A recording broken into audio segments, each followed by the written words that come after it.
Who loves Aunt Millie's bread? Commuters who are running late and the cops that pull them over. Tired parents who live for nap time and energetic kiddos who don't. Early birds and night owls, teachers' pets and daydreamers. The home team and their fans that know this is our year. And anyone who loves the freshest bread delivered daily to Columbus's favorite grocers. Because no matter where life takes you, Aunt Millie's brings you closer to home. The Two-Footed Podcast is brought to you by EPLindex.com and our presenting sponsor, Liberty Shield. Liberty Shield is a VPN provider. A virtual privacy network allows you to go online, change your location, access things you're geo-blocked from, while keeping your data safe. So, as an example, if you are a UK expat and want access to BBC iPlayer to watch Match of the Day, or ITV Hub, or all four, but you get that message that says this content is not available in your location, a Liberty Shield VPN gets you around that block, allows you to watch whatever you want on those services while also keeping your data safe. And it goes further than that. It allows you to open up Netflix's entire library by just changing your IP address. Liberty Shield is the #1 rated VPN provider on Trustpilot with 5-star ratings across the board. So go to libertyshield.com right now, use the code EPL25 and get either the hardware package or the software package. The hardware package is a router that you plug into your existing router, and any item you want to change the IP address on, be it your phone or your television, you connect that to the new Liberty Shield router. All other items can remain connected to your existing router. There's also a software package which is instantly downloadable to your device and you can get using straight away. Again, libertyshield.com, EPL25 for 25% off at checkout. We're also brought to you by Home of Hopcroft, a giftware and homeware company located in Scotland but shipping worldwide. Check out homeofhopcroft.co.uk and do check out the EPL Index and Anfield Index shops, which you'll find on Etsy. Use the codes EPL10 or RED10 for 10% off at checkout. And lastly, do remember to check out A Tad Predictable, hosted by Tadiwa. That podcast is on this feed before every Premier League match week. And then the EPL Roundtable, hosted by Kevin DeVries, on its own EPL Roundtable feed. So just search EPL Roundtable in your podcast device. And that's out after every match week. Now, on with the show.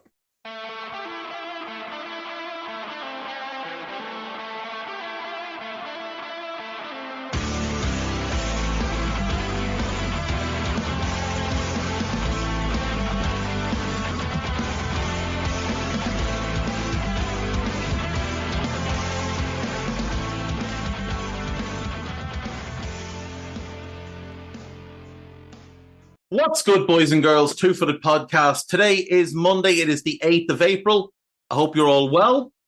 I hope wherever you are, the weather is better than it is here because it is absolutely rancid out. We had yet another mental weekend, I should say, in the Premier League, which began with Crystal Palace 2, Manchester City 4. Mateta puts Palace 1 up on 4 minutes. John Stones asleep. Ball played in behind him. Mateta runs on and scores. De Bruyne equalises on 13 minutes with an absolute worldie bent into the top corner. But it stayed that way till half-time. And obviously, Palace went in at half-time and their manager, Glasner, will have said to them, just keep it tight. Keep it tight for the first 10 minutes. Don't give anything away. Within 2 minutes, City were ahead through Rico Lewis. On 66, Erling Haaland made it 3-1 and De Bruyne made it 4-1 on 70. Odsonne Edouard did pull one back for Palace on 86, but it was not to be. Now, there was some controversy in this game. Palace will feel like they should have had a penalty, and I'm inclined to agree with them, but would it have made a huge amount of difference? I don't know. Like, City felt like they just had gears to go through whenever they needed to. And that is generally the way with Man City. We move on to the 3 p.m. kickoffs. Wolves won West Ham United 2. Pablo Sarabia opens the scoring on 33 minutes from the penalty spot after Rayan Aït-Nouri is brought down in the box. No question at all about that one. West Ham fought back, though, and Lucas Paqueta equalised on 73 minutes.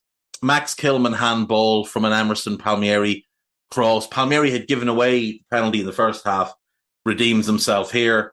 West Ham did think they'd scored, but it had been disallowed prior to this. But Paqueta steps up and scores. On 84, James Ward-Prowse direct from a corner kick. There's no way he means it, but it's a good set piece delivery, and Wolves don't deal with it. 2-1 to West Ham. Last minute, Max Kilman header finds the back of the net, but is ruled out through an offside. It's one of those subjective offsides where the player is offside and it's just a matter of, is he interfering with play? He is very clearly in front of the goalkeeper. However, Fabianski, as Kilman heads it, Fabianski steps to his left behind the Wolves player, who's Boubacar Traore, and the ball goes to his right. I don't know. I don't know is the honest answer. Wolves are furious. Gary O'Neill was furious. I think David Moyes said he didn't think it should have been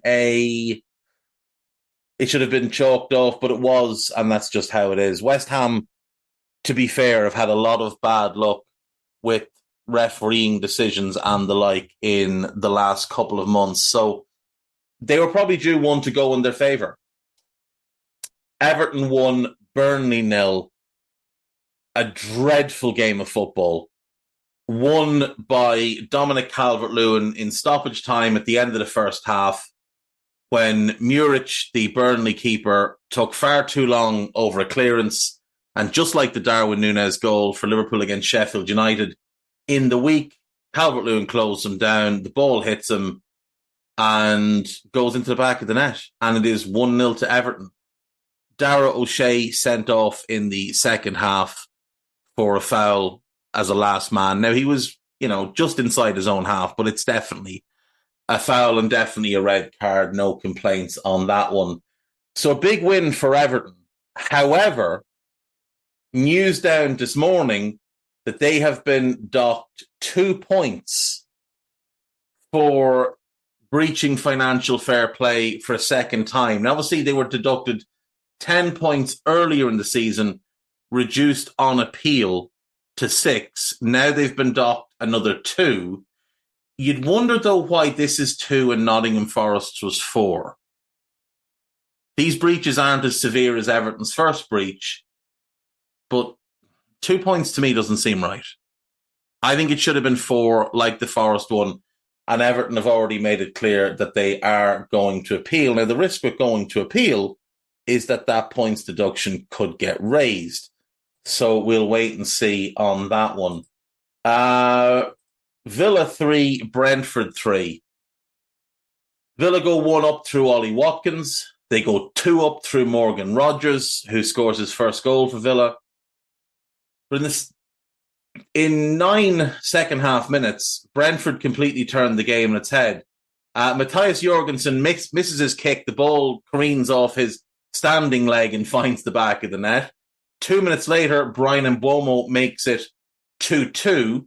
And 7 minutes after that, Johan Wissa makes it 3-2 to Brentford. But Villa were not to be denied and would get back into it on 80 minutes through Ollie Watkins, who's obviously having a career year for the Villains. He is making a strong case to be the number 9 in a Premier League team of the season, because without question, he is having a better season than Erling Haaland. Haaland might beat him to the Golden Boot, but 18 goals and 10 assists in 2,700 minutes or so is an outstanding achievement for Ollie Watkins, and he deserves all the plaudits that he's getting. Definitely securing his seat on the plane to the Euros. And if he doesn't go, it's an absolute disgrace. Fulham 0, Newcastle won. Another fairly even game that could have gone either way. At one point, it looked like Fulham were just going to slam home their home advantage, their possession advantage. But the tune kept going and kept going. Fabian Schär had a goal disallowed because Dan Burn had shoved Calvin Bassey in the back as he went to jump for the ball. He wasn't going to get the ball anyway. It was stupid by Burn. To be fair, it was right to disallow it, though, because it wasn't a worldie, and Fabian Schär only scores worldies. But Bruno Guimaraes secured the points for Newcastle. He took advantage of a bit of a scramble in the Fulham box and slammed home to give Toon a 1-0 win, which was great for them given the injury problems. Luton 2, Bournemouth 1. Bad result for Bournemouth, really, but they are safe, so it's little consequence for them. It's a great win for Luton. They go 1-0 down. Marcus Tavernier opens the scoring. He'd earlier hit the crossbar. He'd hit the post. Carlton Morris had hit the post. It was a good game. It was an enjoyable game, but Tavernier puts Bournemouth 1 up. On 73 minutes, Jordan Clark scores his first Premier League goal to make it 1-1. And then in the last minute, Carlton Morris just manhandles Zabarni, but in a legal way, bullies him and finishes. And Luton doing what they often do, which is start really slowly, get outplayed, and then find their groove late on in games. They pull out the comeback and get the win. And it's a huge win for them, and we'll talk about it at the end when we get to the table. Final game on Saturday then, Brighton 0, Arsenal 3. Brighton could and should probably have been 1 up before Arsenal scored. They had the majority of the ball. They were progressing it really well. They were running through the middle of the Arsenal midfield. Baliba was having himself a field day, dominating the midfield battle. And Jakob Moder was playing well. Pascal Gross was buzzing around. But then, on 32 minutes, Jesus picks the ball up on the left-hand side of the box, cuts back in his right-hand side. Lamptey goes to ground, clearly makes contact with the ball, but then does take the player's legs. However, we were told when Liverpool played Manchester City and Jeremy Doku kicked Alexis McAllister in the chest, we were told that because he played the ball, it wasn't a penalty. Even though he didn't actually play the ball. In this instance, Lamptey definitely plays the ball, then plays the man. The Doku on Alexis McAllister one wasn't a penalty, but for some reason this one was. It's a poor decision, in my opinion. But Bukayo Saka steps up, and it is a great penalty. Kai Havertz would double the advantage on 62. The game fell into quite the lull after that, but Trossard on a counter made it 3 on 86 minutes. Good win for Arsenal, to be fair. Brighton, obviously, not in the best of form. Not playing particularly well, but they hadn't lost at home, I think, since September. So it's a good win for Arsenal. Where do we go next then? We go to Manchester United 2, Liverpool 2. Just a shambles from Liverpool. Dominate the first half, 15 shots to 0. Vast majority of the ball, all the play, all the opportunities. Luis Diaz puts them 1 up on 23 minutes, heading home with Darwin Núñez flick on. And then Liverpool just shat the bed in the second half. Poor pass from Kwanzaa. Kelleher, God knows why he is where he is. Bruno Fernandes, first time from inside the centre circle, makes it 1-1. 67 minutes, Kobbie Mainoo picks the ball up in the Liverpool penalty area. No pressure on him. Touch, turn, puts it in the top corner. Great goal, terrible defending. Liverpool would get back into it on 84 through Mohamed Salah, who'd had a stinker, but he finished a penalty that Harvey Elliott had won. A lot of crying about the penalty on social media today. It's a Stonewall penalty. Just go back and watch it. United fans have slowed the video down for everybody. Watch the left knee of Aaron Wan-Bissaka and watch the right foot of Harvey Elliott through the entire video. It's definitely a penalty. Salah steps up and scores, but that is definitely 2 points lost for Liverpool. That will feel like a defeat. This one will feel like a defeat for Chelsea. Sheffield United 2, Chelsea 2. Thiago Silva puts Chelsea 1 up on 11 minutes. Jayden Bogle equalises on 32 minutes. How Bogle scores, I'm not quite sure. Petrovic at fault there. Noni Mudeki makes it 2-1 on 66, cutting in from the right onto his left foot. I don't know what Ivo Gerbic is doing because the ball is basically hit dead centre and he's falling over to his right-hand side, even though the ball would have been to his left. I saw some Sheffield United fans call him Ivo Garbage, and did think that was quite funny. But on 93 minutes, Ollie McBurney, the hero of the day for the Blades. That is Burnley and Sheffield United now that Chelsea have drawn against, despite significantly advantageous situations against Burnley being ahead and having Burnley reduced to 10 men. Playing Sheffield United is advantageous, but being 2-1 up going into stoppage time, huge advantage. I guess this is what they mean when they say it's a Chelsea thing. You wouldn't understand, maybe. Bad result for Chelsea. Tottenham 3, Nottingham Forest 1. Murillo, who only minutes earlier had almost scored an outrageous goal from about 20 yards inside his own half, he puts through his own net. It's one of those own goals that annoys me, though, because it's a lack of communication. Timo Werner flashes the ball across the face of goal. Murillo tries to clear it and it skews off his leg and into the back of the net. If he doesn't touch it, it goes to Ola Aina, who can either clear it with his right foot or knock it back round the post with his left foot, and nothing comes of it.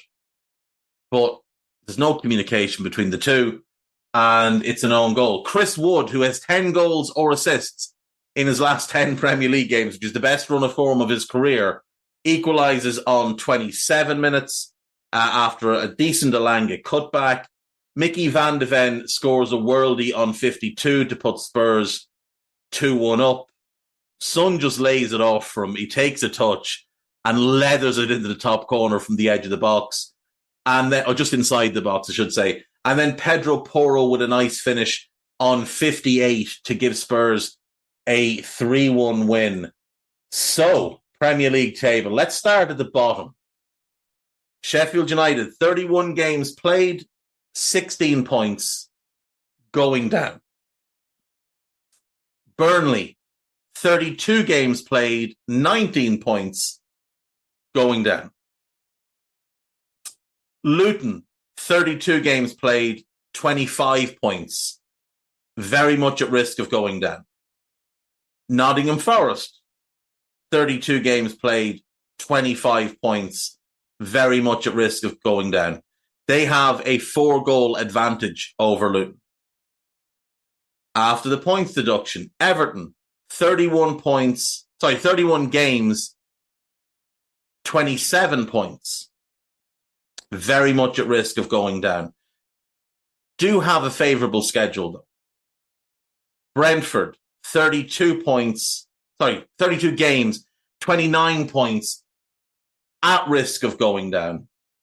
And Crystal Palace, 31 games, 30 points, at risk of going down. Palace have a worse goal difference than Brentford, Everton and Forest. And they're only 5 points ahead of Luton. Now, they do have a game in hand on Luton. But 5 points over 6 games, it's doable for Luton. And with the other teams, Brentford, Everton and Forest, all being in and around the same level as Palace, it's feasible that all of them could jump Palace. I don't expect it to happen. I think Palace will be okay. I think Brentford will be okay because they're finding ways to grind out results at the moment.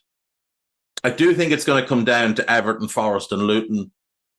My expectation is that it's Luton. My hope is that it's Everton, being totally honest with you. And it's not just a tribalistic thing. In a way, I kind of feel like it's what they deserve. Because they cheated for 2 straight years to stay in the division. And that came after a period of reckless spending. Like, if you're going to break financial fair play rules, at least do it competing for the title or competing for Europe, not to stay in the division. They cheated to hide their own incompetence or to make up for their own incompetence. And I don't feel like that should be rewarded. I also think it might just be the opportunity for a real hard reset of Everton Football Club, which we saw at Aston Villa.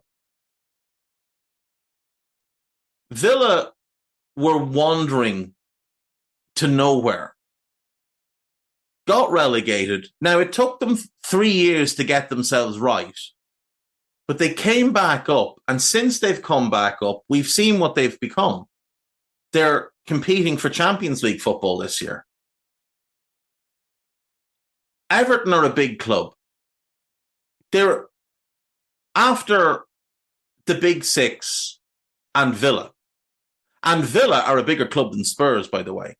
But after the Big Six and Villa, Everton are the biggest club in the country. They're a bigger club than Newcastle. They're a more successful club than Newcastle. They don't have the money of Newcastle, obviously, but they are a bigger club than Newcastle. Everton are one of the 8 biggest clubs in the country. There's just no question about that.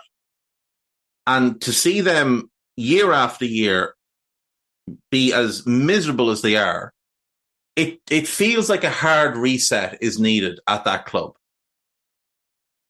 A new culture, a change of the old guard, moving out some of these overpaid, underperforming, past their best players or never good enough players. It really does feel like that's what they need as a football club. Above Crystal Palace, then, we have Fulham, 32 games, 39 points, safe, on the beach soon enough. Bournemouth, 31 games, 41 points. Absolutely a job well done. Wolves, 31 games, 42 points. Brighton, 31 games, 43 points. Chelsea, 30 games, 44 points.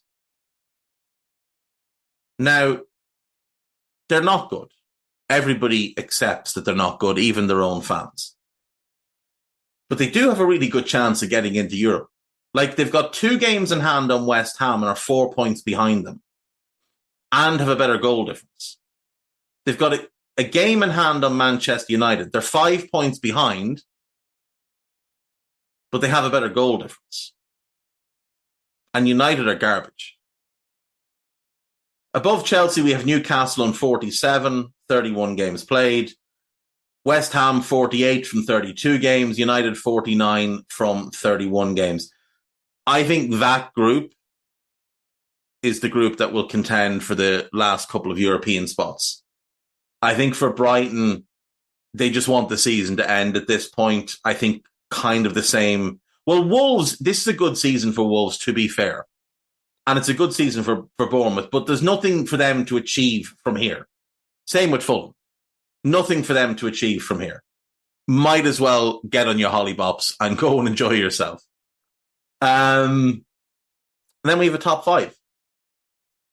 We have Aston Villa, 32 games, 60 points. Aston Villa, Tottenham, 31 games, 60 points. So Villa, with a couple of poor results, and they're in poor form, only 1 win from 5, but a couple of poor results, particularly a couple of poor home results, have allowed Spurs to overtake them while still having that game in hand. That game in hand is against Chelsea. And a win in that one really gives Villa a big advantage because they have that goal difference advantage as well. Now, it may well be that Spurs and Villa get Champions League football because the Premier League might get a fifth spot. So if they do, brilliant. I would be absolutely delighted. I genuinely want both clubs in the Champions League next season. Then we have a 10-point gap to Manchester City, currently in third. 31 games, 70 points. Then it's 1 point to Liverpool, 31 games, 71 points. And Arsenal, 31 games, 70 points. Now, Arsenal have a 9-goal advantage on Liverpool and an 11-goal advantage on City, but they do also have by far the hardest run-in. Right now, I think it's City's title to lose. I think they have the easiest run-in just by a hair from Liverpool. The hope for Liverpool is that they match City the rest of the way. I think City win 6 of their last 7. I could see them dropping points in 1. So for Liverpool, that means that that's what they have to do as well. Win 6. If City lose, they can afford to lose. I think. But ideally, you don't want to lose any games from here. If City draw, Liverpool can only afford to draw a game. Though they do have a 2-goal advantage, I would still back that by the end of the season, City will have a better goal difference than Liverpool.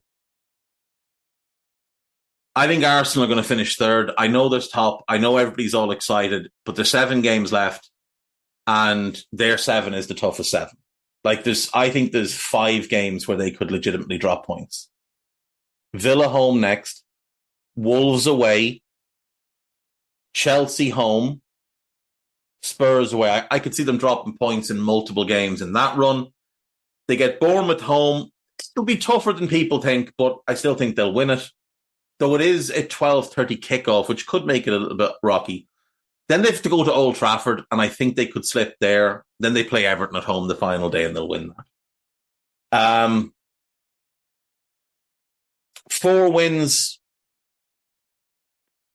2 draws and a defeat, something like that. 5 wins, a draw and a defeat is what I'm expecting there. Liverpool, Palace home, Fulham away, Everton away, West Ham away. That's a tough run with 3 aways, but I think they should win all 4 of those games. Spurs home, I think they win. Villa away is where they could draw. But Villa are not as good right now as they have been. Plus, they'll be preparing for the Conference League semi-finals and all likelihood, or Conference League final potentially. So maybe there's a chance to win that, and they'll beat Wolves in the final day at home. I do think they'll drop points in 1 game. So if they win all 7, I think they will absolutely win the league. City's run in then just to complete the set. Luton home, win. Spurs away is the one I can see them slipping in. I think they'll beat Brighton in Brighton. They'll beat Forest in Nottingham. They'll beat Wolves at home. They'll beat Fulham away, and they'll beat West Ham home. The big distraction for both of those clubs is a potential looming Champions League semi-final meeting between them. Now, City have to get by Real, which will be tough. Arsenal have Bayern, who are, well, it's the worst Bayern team in a long, long time. Lost again at the weekend, and the title in Germany is now done and dusted. 1 more win and Leverkusen have it wrapped up. But that is the state of play in the Premier League. Still a lot of twists and turns to go. I think we'll see the lead change hands multiple times. It obviously will, because the teams are going to be playing at different times anyway, so it'll change over weekends, but I do think we'll start and finish multiple weekends with different leaders. So, yeah. Lots to look forward to over the next 6 weeks of action in the Premier League. 7 games, but 6 6 weeks of action. And we'll go to break back after this. Right, welcome back. So, what I thought I'd do today to upset some people is I thought I'd pick my team of the season so far. Because I've seen bunches of people do it. And most of them are just dreadful. So, let's go. Goalkeeper. Alisson Becker is unquestionably the best goalkeeper in the league. However, he has missed too many games to be considered. So he is out. David Raya has had a good season. Vicario has had a very good season. Emi Martinez, I think, has had a pretty good season.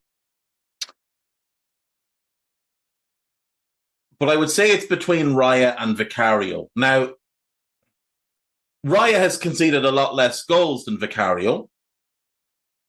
But Raya plays in a team that plays a more controlling, and by controlling we mean defensive, dull style of play than Arsenal, or than Spurs. Spurs play probably the most high-risk game in the league. It's also Vicario's first season in the Premier League, and for that reason, I'm going to go with Vicario. Right back, I will go with Ben White. Trent is the best right back in the league, but I think Ben White, particularly since the turn of the year, has been really good. And obviously Trent has been injured. So we'll go Ben White at right back. Left back, I'm going to go further down the league. I'm going to pick Rayan Aït-Nouri. Now, he does sometimes play in the front three. He mostly plays as a left wing back, but there is a dearth of really good left backs in the league. I'm not having Zinchenko. Aki has played a lot of centre-back.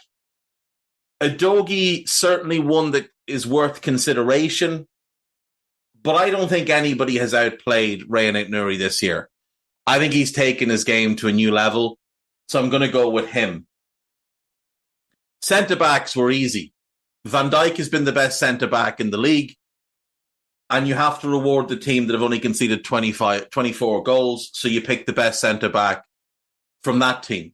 So it's Van Dijk and Gabriel at centre-back for me. In midfield, Rodri, no doubt, sensational. Alexis McAllister, no doubt, sensational.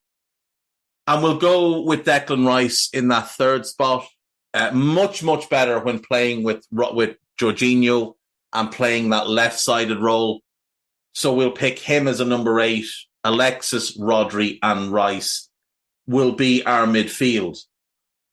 The attack then is where it gets interesting, because there have been some very, very good right-sided players. Very few standout number 9s. And I'm really struggling to think who's impressed me off the left this year. Martinelli has had a poor season. Diaz has been up and down. City don't have a settled player in that role. I would 100% have gone for Son, and I may include Son on the left wing, but he does normally play through the middle. Jacob Ramsey's not had a great year. Rashford's been poor. Kudus has impressed me, but hasn't played enough for me to warrant consideration. Anthony Gordon's been good, not good enough to be in a team of the year. Mitoma's been poor and missed too many games. Chelsea have had a revolving door. It's definitely not going to be Mudryk. So I really land in an awkward position here, where the best player who's played a number of games on the left, I think, has been Heung-min Son. But he's played mostly through the middle. And I think through the middle, I'm inclined to go Ollie Watkins.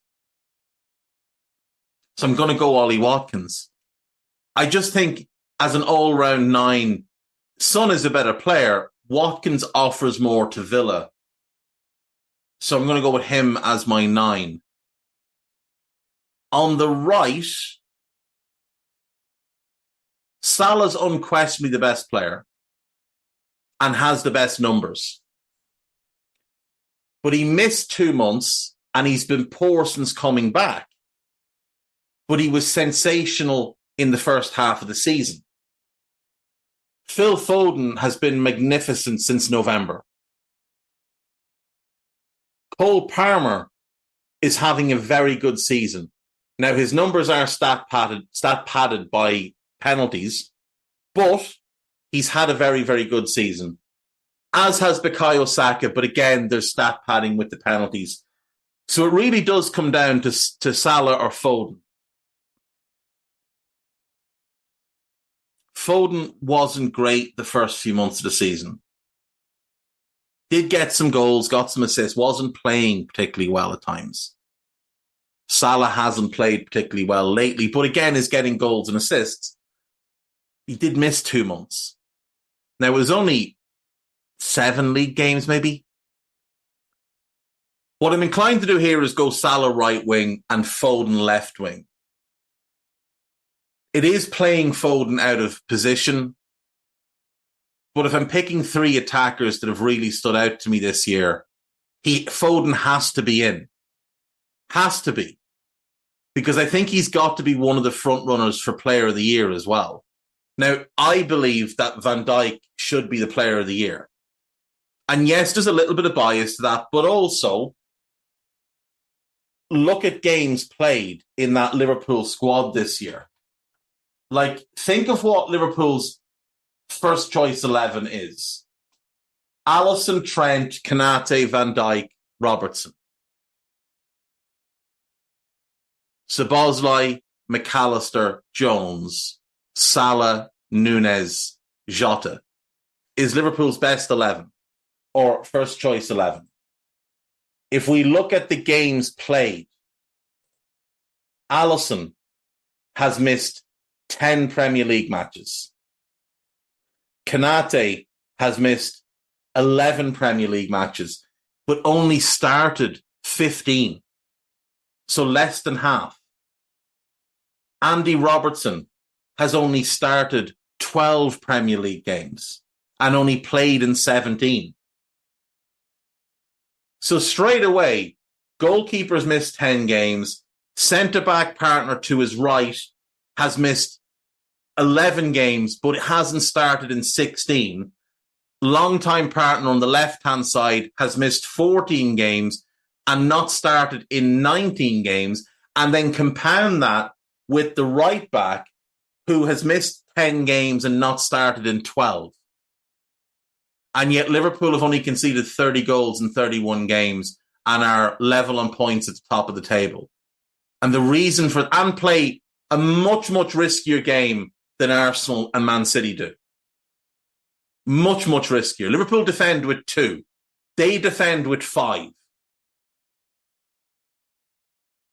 I don't see how there's an argument against Van Dijk.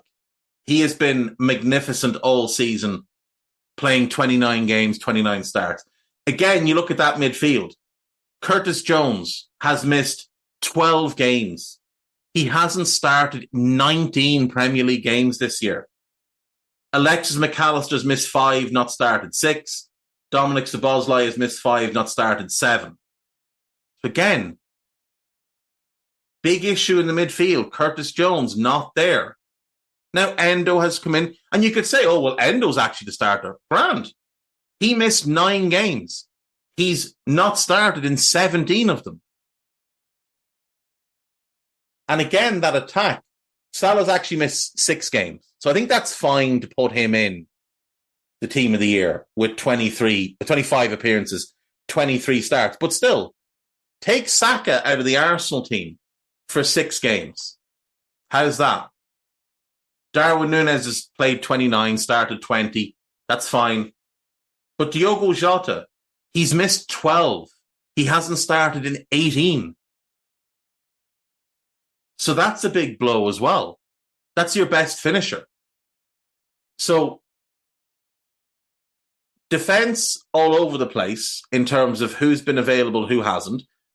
Goalkeeper missing a third of the season so far. Vital midfielder missing nearly 2/3 of the season in terms of starts, but over a third in terms of actual games. And vital attacker missing the same, plus best attacker missing 1/5 of the season. The other candidates, people would say, oh, Declan Rice. Okay. They're level in points at Liverpool. So they haven't been better than Liverpool this year. They've been the same. Goalkeeper, David Raya. 25 appearances.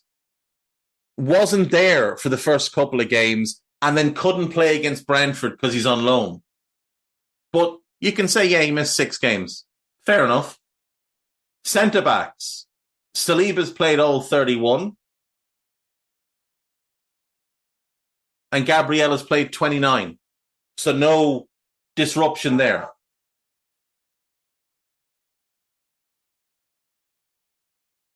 Ben White at right back, played in 30 games. There's been some upheaval at left back. Zinchenko's only played 24 games. So that's one position, but 24 games is still a lot more than Konate, than Trent, or than Robertson. And the 25 for, what's his name in goal, Raya, is a lot more than Alisson. Midfield, the midfield has been there all season. Rice himself has played 31 games. Martin Odegaard has played 28 games. Kai Havertz has played 30 games. Now, Jorginho has been playing a lot. He's played 21 games, but that's not because of injuries. That's by choice. Gabriel Jesus has played in 21 games. He's the only Arsenal starter to miss 10 or more games. The only one. And only Zinchenko has missed 5 or more, along with him. Martinelli's played 28 games and Saka's played 29. They've been able to pick their best 11 most weeks. The other two then would be Rodri and Phil Foden. And when we look at City, they've had some injuries without question. But the goalkeeper, Ederson, 27 games. The right back, Kyle Walker, 26 games. Ruben Diaz, 25 games.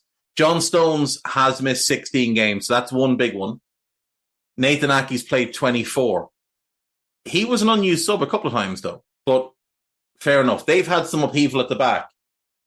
In midfield, Rodri's played 28 games. Kovacic has played 23. Doku's played 22. De Bruyne has only played 11. That's massive for them, obviously. He's missed most of the season. Alvarez, 29. Bernardo Silva, 27. Like, it's hard to know what City's first choice midfield is. But let's just say it's Rodri, Kovacic, De Bruyne, Foden, and Bernardo. That's the 5. So Kovacic has missed 8. Rodri's missed 3. Bernardo's missed 4, but it was an unused sub at least once. Foden has played all 31. Who did I say was the 5th one? Oh, De Bruyne, he's played 11. So only one that's missed a ton of games. The others have been left out more for rest than anything else. And then Haaland, obviously. Now, Haaland has missed some games. He's played 25, he's missed 6. So that's a blow. So they've had to deal with more injuries than Arsenal, not as many as Liverpool. Certainly not as much upheaval defensively as Liverpool.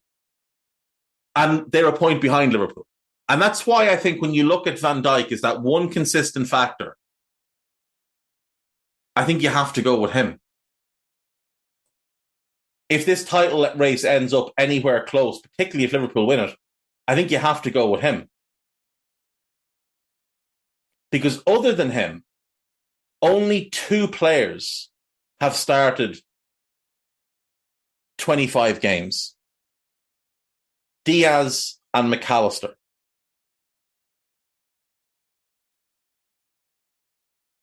That's it. And Diaz has had to start because of all the injuries. Diaz, I don't believe. Now, maybe he is. I don't believe he's in Liverpool's first choice front 3. He's certainly not in their best front 3, which is Salah, Darwin, and Jota. They've had injuries everywhere. turnover everywhere, turmoil everywhere. And yet they're still there. And the reason for it is him. It's Virgil van Dijk. That's why he's my player of the year. But that's my team of the season to date. Vicario, White, Van Dijk, Gabriel, Aït-Nouri, McAllister, Rodri, Rice, Salah, Watkins, and Foden. Now, if someone goes on a tear across the last 7 games, if someone has a huge drop-off in form, that is obviously subject to change. But for now, that's what I've got. Van Dijk, like I said, will be my player of the year. In terms of young player of the year, I would probably go with Destiny Udogie, 21. There's no one at Arsenal that would qualify that's been good enough. The Liverpool youngsters haven't been as good as him. Oscar Bob hasn't played nearly enough. There's no one at City. Udogie. There's no one at Villa. Kobbie Mainoo will get lots of hype. He's a very good player. He's not in that conversation. There's nobody at West Ham, nobody at Toon, nobody at Chelsea. Yeah, I think I would go with Udogie as my young player of the year. And my manager of the year to this point, I really am inclined to go with either Gary O'Neill or Iraola because of the situations, like because of the clubs they're managing. And I'm going to go with Gary O'Neill because he took over on the eve of the season, didn't get a pre-season, has had no money to spend, he's dealing with a lot of nonsense at that club, and yet he still has them plugging away. So I'm going to go with Gary O'Neill as manager of the year to date. But again, subject to change. We'll go to break. We'll come back with the gossip. See you after this. Right, welcome back. Ben White is facing backlash after faking injury and attempting to cheat and get a Brighton player sent off at the weekend. I know I've just put him in my team of the year, but he is maybe the most unlikable player in the league. He really is. And just an entirely unlikable individual. Phil McNulty on the BBC website. Erik ten Hag's future in the balance, as are Liverpool's title hopes. Literally level on points with Arsenal at the top of the league. Literally there. So how are their hopes in the balance if the hopes of Arsenal and City aren't? Mind-numbing nonsense, as usual, from Phil McNulty, who, by the way, was not hacked when he tweeted what he tweeted a couple of months ago. He just wasn't. He just wasn't hacked. We have Nuno Espirito Santo saying that James Maddison should have been sent off for punching Ryan Yates. He didn't punch him. He gave him a little knock in the stomach. Stop crying and just get on with it. Paris Saint-Germain are willing to pay Victor Osimhen's reported 111.5 million release clause this summer. Tremendous player, not what they need to replace Mbappe, but you're away with it. Chelsea are continuing to scout alternative options to Osimhen with Artem Dovbyk on the club's radar. That's an alternative, all right. Manchester United are planning for next season with Erik ten Hag, partly because of a lack of interest in alternatives. United's demands for a 34 million fee could scupper Jadon Sancho's chance of a permanent return to Borussia Dortmund. Manchester City have agreed a deal to sign Troyes 19-year-old winger Savio, who's on loan at Girona. Troyes and Girona, of course, owned by the City Football Group. So who are they agreeing the deal with? Themselves? Liverpool's reported Portuguese managerial target Ruben Amorim has admitted he cannot guarantee he will be Sporting Lisbon boss next season. Amorim has a 13 million buyout. It's actually a bit lower than that. Chelsea will not consider offers for Reece James this summer. They should, but they're a very dumb club. Eddie Howe has outlined his determination to keep Bruno Guimaraes as the Magpies prepare to fend off interest from Paris Saint-Germain. Tottenham are weighing up a swoop for Kiernan Dewsbury-Hall. Yeah, I mean, he's a really good player. Unwanted Barcelona forward Ansu Fati will not return to Brighton, where he's currently unknown, but Wolves, Sevilla, and Valencia are all interested. Burnley have agreed a deal to sign Netherlands under 21 right back Sharundi Sambo in the summer once his contract at PSV ends. Fair, and he's agreed to join them even though he knows they're going down. So Sean Dyche insists that the overspending, which has resulted in 2 points deductions, would not have happened on his watch. Probably not. He does run a tight ship. João Cancelo only wants to play for Barcelona next season. It's from Sport, who are basically a Barcelona fanzine. Gary O'Neill says he is happy at Wolves and has no plans to leave, despite having aired some frustrations at a lack of squad depth. Manchester United are growing in confidence they can agree a compensation fee of about 10 million for Dan Ashworth. Jesus. Liverpool are going to get a manager for less, and a really, really good manager. They're getting a mediocre sporting director who's a great administrator, but that's about it. Maybe that's all they want him for, to be fair. Calvin Phillips is being lined up as one of Fulham's summer transfer targets. Now, you would take that with a huge pinch of salt, because it is from the enormous spoofer that is Steve Kay. It's an exclusive, though. It's an exclusive because you've made it up in your own head.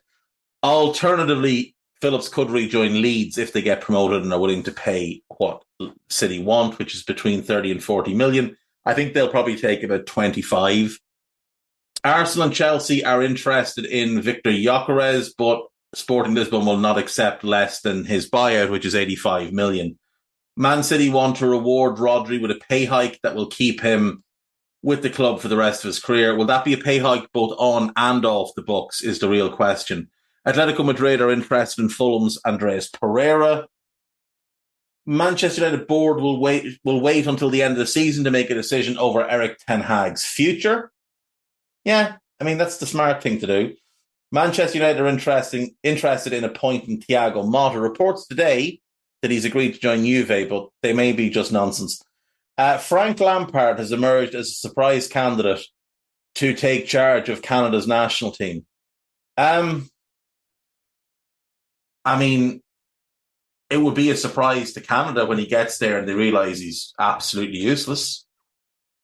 That would be a surprise when they realise that, surprise, they don't actually coach anything. Just go out and run around, lads. I have no tactical ability at all. But yeah, I mean, John Herdman, who was the head coach, he resigned in August of last year, and Mauro Biello took over as interim manager in September. And I would wonder, would they not just be better off keeping the fella that's doing the job? They've played 4, won 2, lost 2.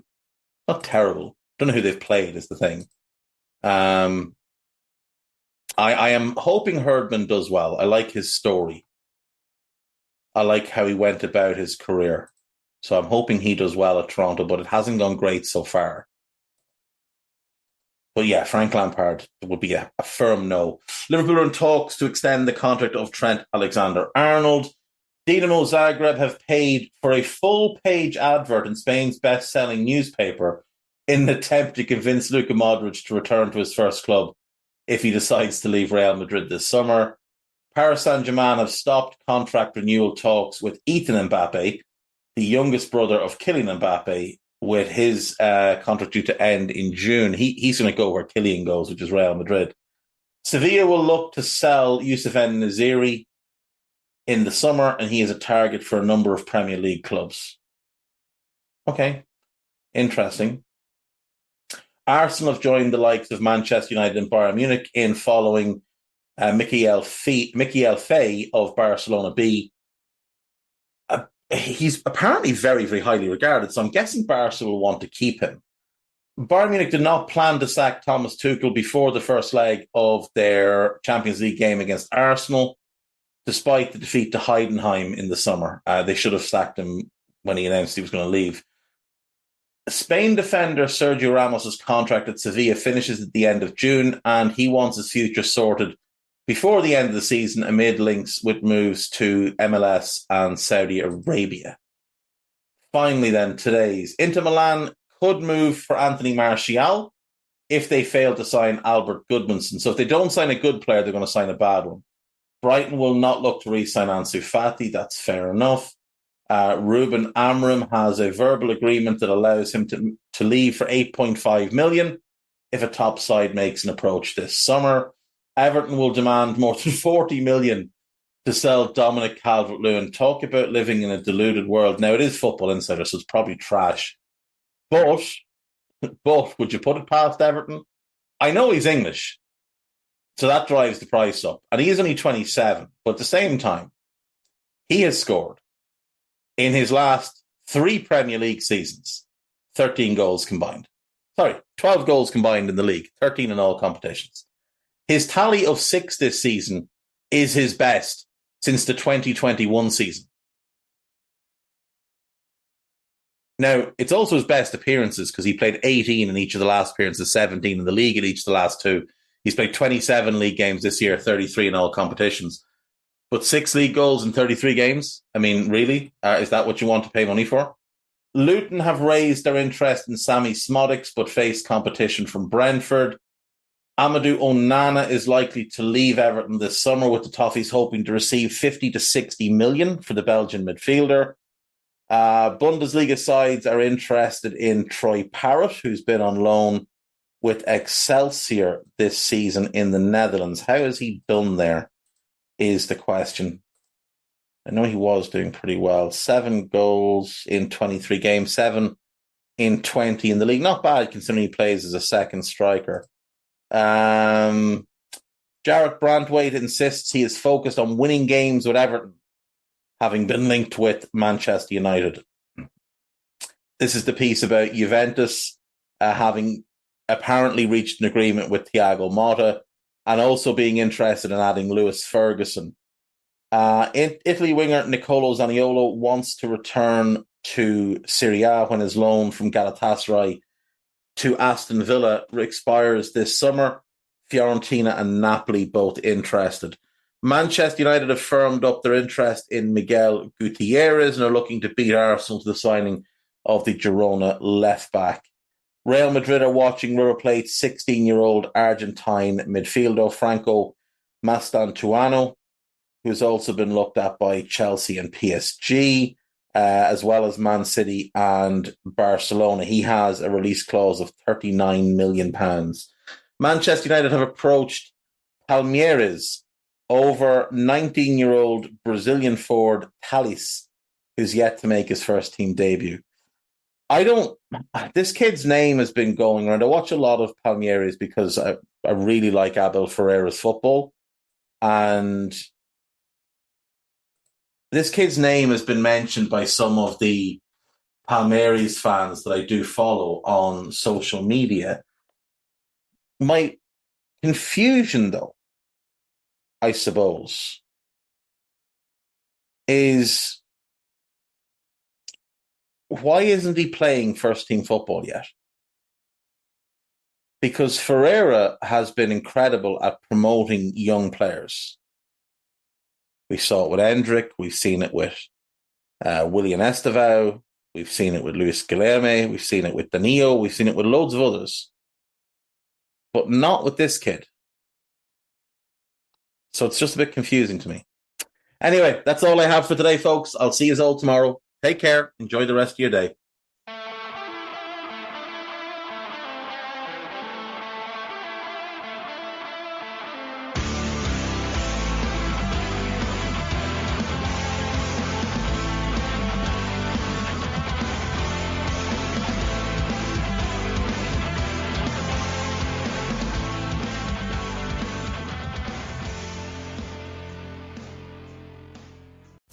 Sports Social Podcast Network.